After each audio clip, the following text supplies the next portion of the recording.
Hello guys, this is Hunter. Welcome to Learn Programming channel. In this tutorial, I'll be taking you through uh, this tutorial where you will learn about an array or arrays in Java. Okay, first let's get started by just creating a Java project and call it Learn Arrays and click Finish. Within this project, we will just add a new class in a package com.learn programming. Okay, we'll just call it learn arrays. Okay, it will have a main method. Finish. First of all, one thing that you should know is that an array is a data structure for storing elements of same data type. Data type. That's one thing that you should know about arrays. Okay, it's a data structure. A data structure defines how data is stored in a computer memory and how it's retrieved in the computer memory. So the array defines how data is stored in a computer memory and how it's going to be retrieved. Okay, one thing that you should also know about is that the array size, when declared, is fixed. Array size is fixed, so it's not dynamic. Okay, array size is not dynamic, it's fixed. So if I go ahead and declare my array like this, equals to new and declared like this.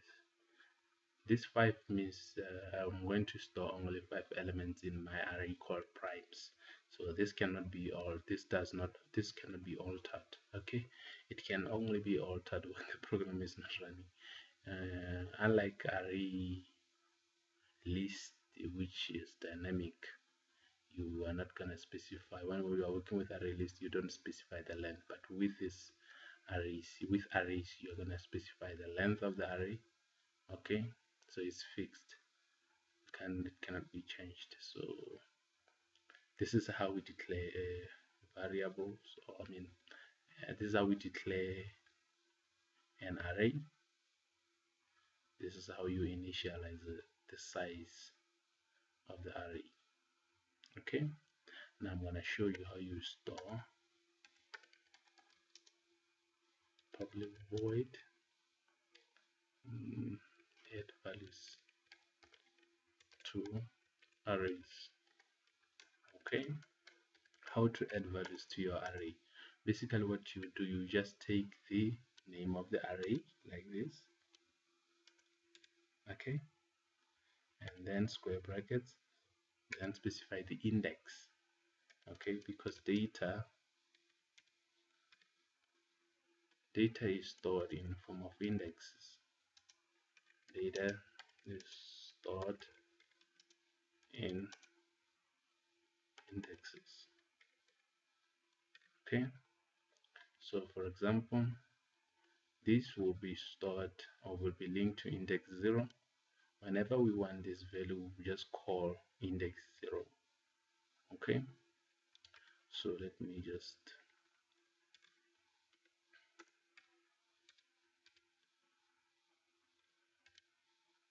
and 1 1 index 1, index 2, index 3, and then index 4. Now there are 5 indexes like we've defined here. Okay, so 3,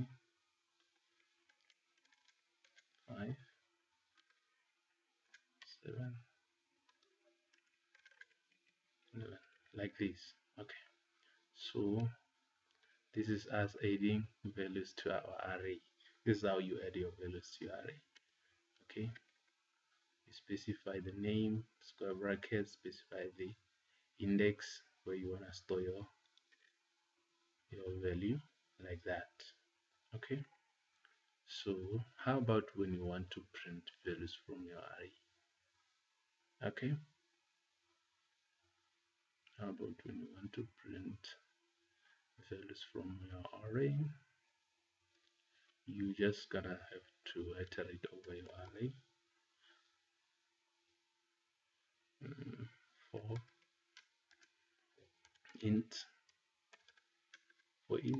I in primes, like this, primes like that, and we have to make this atlas method, atlas array. You can also make this also atlas array like that. Okay, we are just using enhance for loop to iterate over this. System out print ln like this value. Okay, and then before we can do that, let's just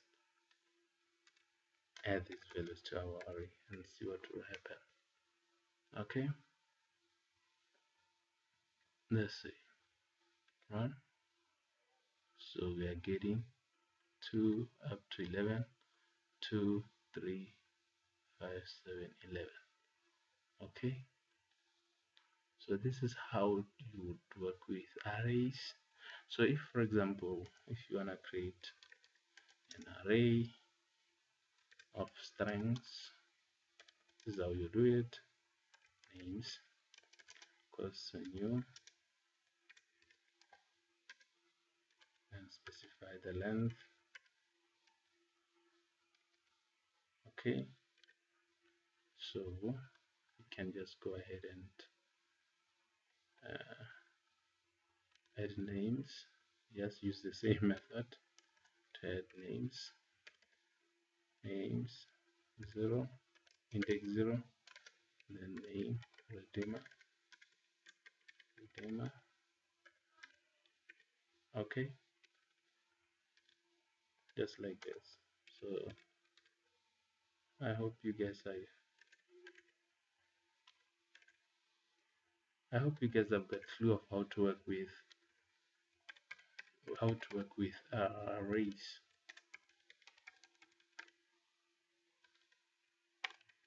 Okay, and then when we want to print out these names on the console, okay, this is how you do it.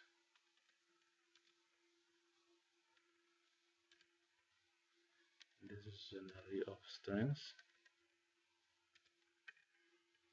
like that. We can just print rather than printing. Okay,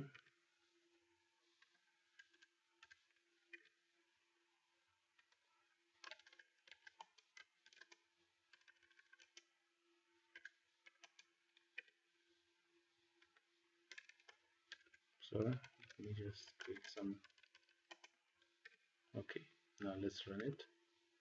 You see, 2, 3, and then it starts printing this. So we can just skip a line here. System out like this. Now when we run it, we see that it prints out the data that is on this array. We've added this data here, and then here it prints also the data that is in an array of names or string array. This array of names. So we've defined that the size is 5, but we've added only 4 elements. That is why when we run it, the last element is null. Okay, we can just go ahead and to the fifth. Actually, it's the fifth index. We're gonna add James. Okay, so when you run it, you see James gets printed. But what if we add an index beyond what we've defined above there? John. we have to expect an index out of bound. We're gonna get array index out of bounds because we are trying to add something in an index that does not exist. We have said here that the size of this array is 5, and we've talked about it that the array size is fixed. Whenever we try to add more elements, the size, the Java will send you a complaint to see you are now trying to access a memory that you have not yet declared. Okay, I hope this is helpful, guys. You can manipulate data that is stored in your arrays, find ways to work around these things. I hope you guys get the idea of arrays and how to work with arrays. First of all, know how to declare an array, how to initialize its size, and how to add values to your array, how to print out your array on the console. I hope that this was helpful, guys. See you in the next tutorial. Bye.